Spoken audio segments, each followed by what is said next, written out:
कभी सोचा है कि हजारों साल पहले जब विज्ञान आज जैसा नहीं था, तब हमारे पूर्वज चांद, सूरज और तारों को देखकर क्या सोचते होंगे? आज हम उत्तर पूर्वी भारत की एक ऐसी ही दिलचस्प कहानी सुनेंगे, जिसमें एक लड़की की उड़ान और एक मेंढक का गुस्सा हमें सूर्य ग्रहण के पीछे का सबसे बड़ा रहस्य बताता है। तो चलिए चलते हैं मेघालय के खासी समुदाय की दुनिया में। एक ऐसी दुनिया जहां कहानियां सिर्फ मनोरंजन के लिए नहीं होती, बल्कि वो जिंदगी का, परंपरा का और प्रकृति को समझने का एक बहुत ही जरूरी हिस्सा होती हैं। हमारी कहानी की हीरो हैं कानन, एक ऐसी लड़की जिसकी जिंदगी में एक बाघ से हुई मुलाकात सब कुछ हमेशा के लिए बदल देती है। जरा सोचिए, घने जंगलों के बीच रहने वाली एक प्यारी सी लड़की कानन। एक दिन उसकी जिंदगी में एक भयानक मोड़ आता है, जब जंगल का एक खूंखार बाघ उसे पकड़कर अपनी गुफा में कैद कर लेता है। और उस बाघ की सोच तो देखिए, उसने कानन को तुरंत नहीं खाया, बल्कि ये फैसला किया कि वो उसे पाल पोस कर बड़ा करेगा।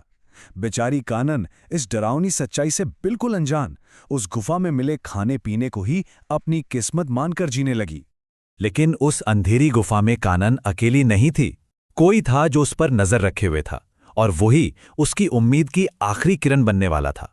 सवाल यह है कि उस गुफा में और कौन था? कौन था वो जो कानन की किस्मत को इस भयानक मोड़ से बचाने वाला था? उसका मददगार था एक छोटा सा चूहा। उसी ने बाघ की खौफनाक योजना सुन ली थी, और वो दौड़कर कानन के पास गया और उसे सब बता दिया। अब कानन के पास सिर्फ एक ही रास्ता था, एक जादुई मेंढक से मदद मांगना, जिसके बारे में चूहे ने ही उसे बताया था। कानन बाघ से तो बच गई, पर क्या वो सच में आजाद हो पाई, या फिर वो एक कैद से निकलकर दूसरी कैद में फंस गई? देखिए, किस्मत ने भी कैसा खेल खेला। उस जादुई मेंढक ने कानन की जान तो बचाई, लेकिन बदले में उसे अपना गुलाम बना लिया। कानन के लिए मतलब सिर्फ मालिक बदला था, कैद नहीं। लेकिन कानन हार मानने वालों में से नहीं थी।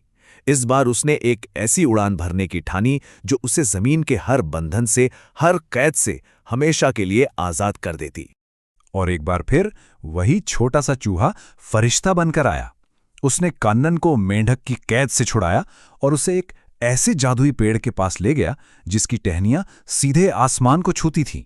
कानन ने एक पल भी नहीं गंवाया। वो उस पेड़ पर चढ़कर सीधे आसमान में पहुंच गई, जहां उसे सूर्य की देवी कानसंगी ने अपनी शरण में ले लिया। लेकिन कहानी यहां खत्म नहीं हुई थी। अरे, असली लड़ाई तो अब शुरू होने वाली थी, और ये लड़ाई जमीन पर नहीं बल्कि आसमान में लड़ी जानी थी।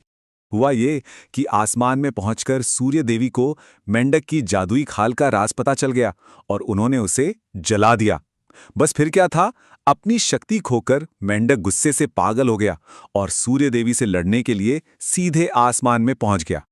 और फिर आसमान में छिड़ गया एक भयानक युद्ध। मेढक ने सूर्य देवी को निगलना शुरू कर दिया, और देखते ही देखते पूरी धरती पर अंधेरा छा गया। नीचे जमीन पर लोगों ने जब ये देखा तो वे घबरा गए। उन्होंने अपनी देवी को बचाने के लिए जोर जोर से ढोल, नगाड़े और जो भी बर्तन मिले उन्हें बजाना शुरू कर दिया। और उन ढोल नगाड़ों के जोरदार शोर से वो जादुई मेढक इतना डर गया कि वहां से भाग खड़ा हुआ, और इस तरह जमीन पर रहने वालों की मदद से सूर्य देवी की जीत हुई और आसमान एक बार फिर से रोशन हो गया। तो क्या ये सिर्फ एक कहानी थी, या इसका कोई और भी गहरा मतलब है? चलिए अब इस कहानी के पीछे छिपे सबसे बड़े राज को जानते हैं। असल में खासी लोगों के लिए सूर्य ग्रहण और कुछ नहीं, बल्कि ठीक वही पल है जब वो जादुई मेंढक सूर्य देवी पर हमला करता है। ये कहानी हजारों साल से इसी खगोलीय घटना को समझाती आ रही है। और यही वजह है कि आज भी जब सूर्य ग्रहण होता है तो खासी समुदाय के लोग ढोल नगाड़े बजाते हैं। ये सिर्फ एक परंपरा नहीं, बल्कि अपनी देवी को बचाने का एक जिंदा अनुष्ठान है। ये दिखाता है कि कहानियां कैसे हमारी जिंदगी का हिस्सा बन जाती हैं।